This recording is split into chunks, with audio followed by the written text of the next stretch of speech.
There's a reason used Audi Q5s from certain years sell for thousands less than others. It's not accident miles, it's not color. It's an oil consumption problem Audi settled in court but never fully publicized, and it's specific to certain years. Some Q5 engines burn up to 1 quart of oil every 1,000 miles, and if nobody's topping it off, that engine seizes.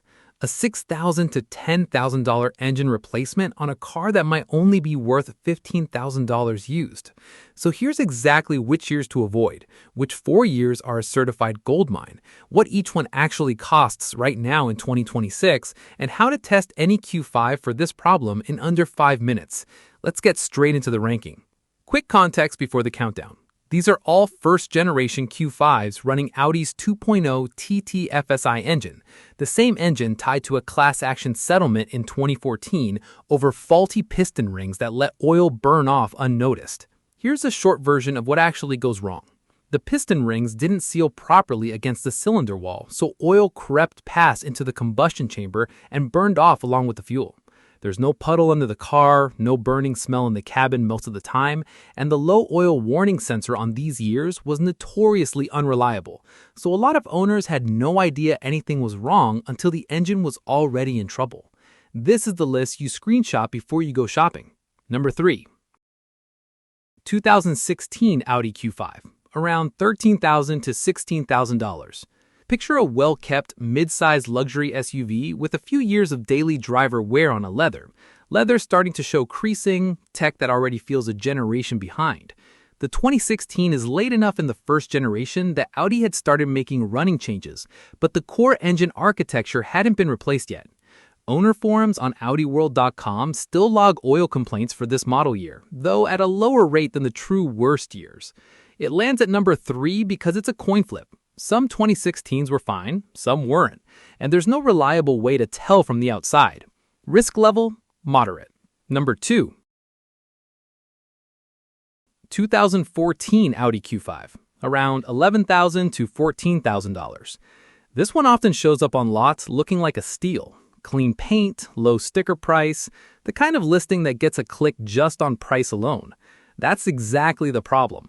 The 2014 is smack in the middle of the class action window and shares the same generation of 2.0 TT engine that triggered the lawsuit in the first place. RepairPal data on this model year shows engine and oil-related complaints well above the segment average. If you find a 2014 for a suspiciously low price, that low price is the market telling you something. Number 1 worst. 2013 Audi Q5. Around $9,000 to $12,000. This is the year sitting at the very bottom of most price guides for a reason, and it's the one most likely to look like the best deal on the lot. The 2013 is the year most consistently flagged across NHTSA's Technical Service Bulletin database and owner communities as the peak of the oil consumption problem. This is the model year most directly tied to the original complaints that built into the class action.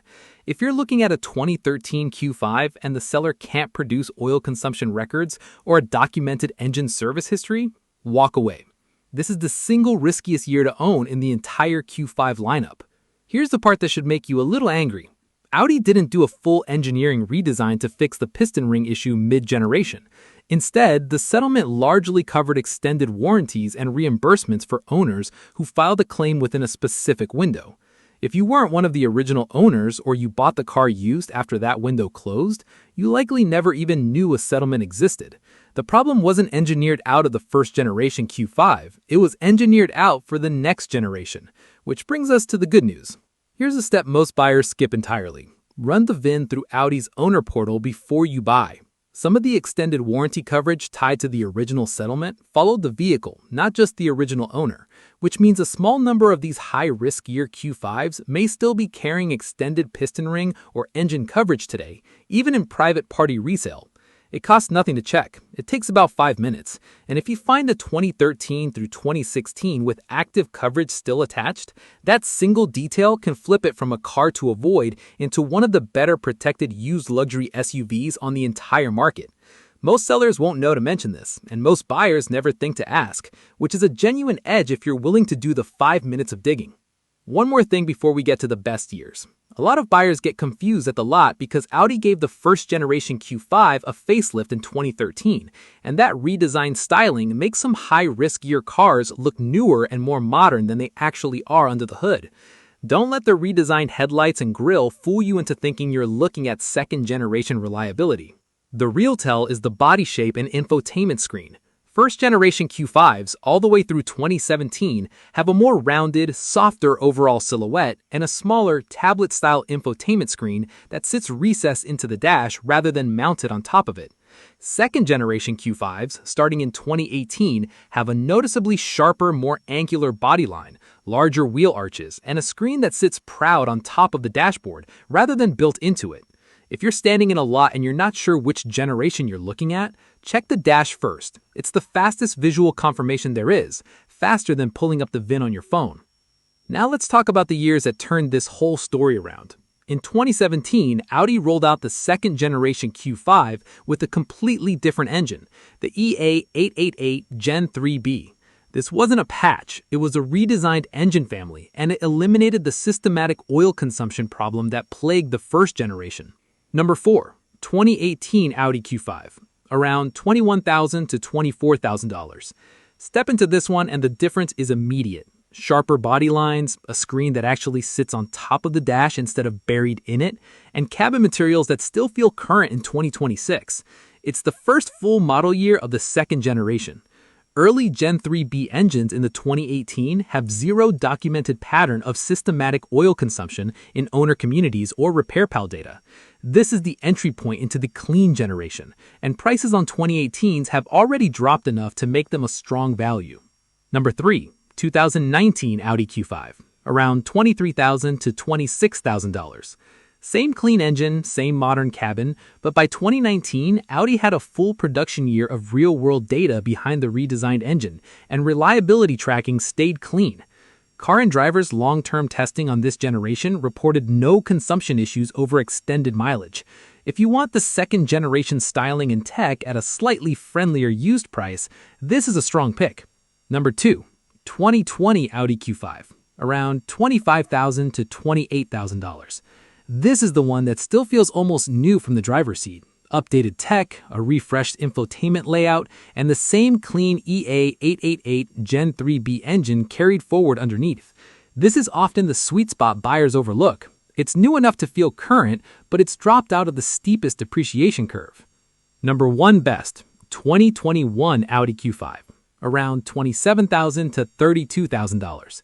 This is the one to actually go hunt down. It's got the fully sorted Gen 3B engine, the updated infotainment from the mid-cycle refresh, and by 2026, it's depreciated enough to be genuinely attainable, while still being young enough to have most of its service life ahead of it.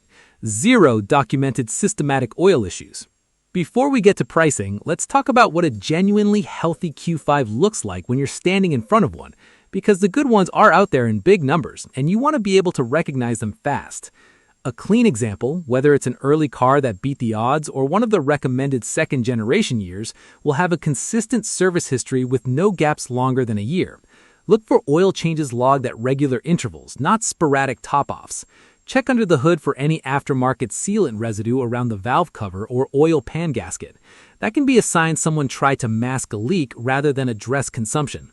Check the exhaust tips. Clean, dry exhaust tips with no oily black residue are a good sign. If you run your finger inside the tip and it comes back wet and black rather than just dusty, that's unburnt oil residue building up, and it lines up with everything we just covered about the cold start smoke test. Ask for a pre-purchase inspection from an independent Audi specialist, not the selling dealer's own shop. This typically runs $150 to $250, and it's the cheapest insurance you will ever buy on a used luxury SUV. A specialist will pull codes, check for oil consumption patterns in the ECU history where available, and physically inspect the piston ring wear indicators that a casual buyer would never think to check. While you're there, ask the specialist to check the timing chain tensioner as well. It's a separate issue from oil consumption, but it shows up on the same engine family, and the worn tensioner sounds like a light rattle at cold start that disappears once the engine warms up. On its own, it's a manageable repair, usually a few $100s. But if a seller's already hiding an oil consumption problem, a rattling tensioner is one more sign the car hasn't been well maintained overall, and the two together are a much stronger signal to walk than either one alone. You've now got a price next to every year in the ranking, so here's the one number that actually matters. The gap between the riskiest year and the safest recommended year isn't nearly as large as you'd expect for the difference in risk you're taking on. A 2013 at $9,000 to $12,000 carries a possible $6,000 to $10,000 engine replacement hanging over it. A 2018 at $21,000 to $24,000 doesn't. That gap, roughly the price of a used economy car, is the entire difference between might need a new engine and engineered to not have this problem at all. That's where your money should actually go. A few questions that come up every time we cover a topic like this. Does trim level matter, premium versus prestige? Not for this specific problem. The oil consumption issue is tied to the engine generation, not the trim package. So a loaded 2013 Prestige carries the exact same risk as a base 2013 Premium. Don't let leather seats and a sunroof talk you out of the three-step test. Does Quattro all-wheel drive change anything? No, this is a piston ring issue inside the engine itself, and every Q5 in the affected years came standard with Quattro, so there's no lower risk drivetrain configuration to shop around for within those years. Is it worth buying a 2013 through 2016 Q5 if the price is low enough? Only if you run the three-step test, confirm there's no active oil consumption pattern, and priced in a real inspection. At that point, you're not gambling. You're buying a specific, verified car rather than betting on a model year. What about the diesel TDI version? Audi sold a Q5 TDI in some markets during this window, and it used a completely different diesel engine architecture that wasn't part of this specific piston ring issue. If you're looking at a TDI model, the oil consumption concerns in this video don't directly apply, though you'll want to research TDI-specific maintenance needs separately. So here's the bottom line.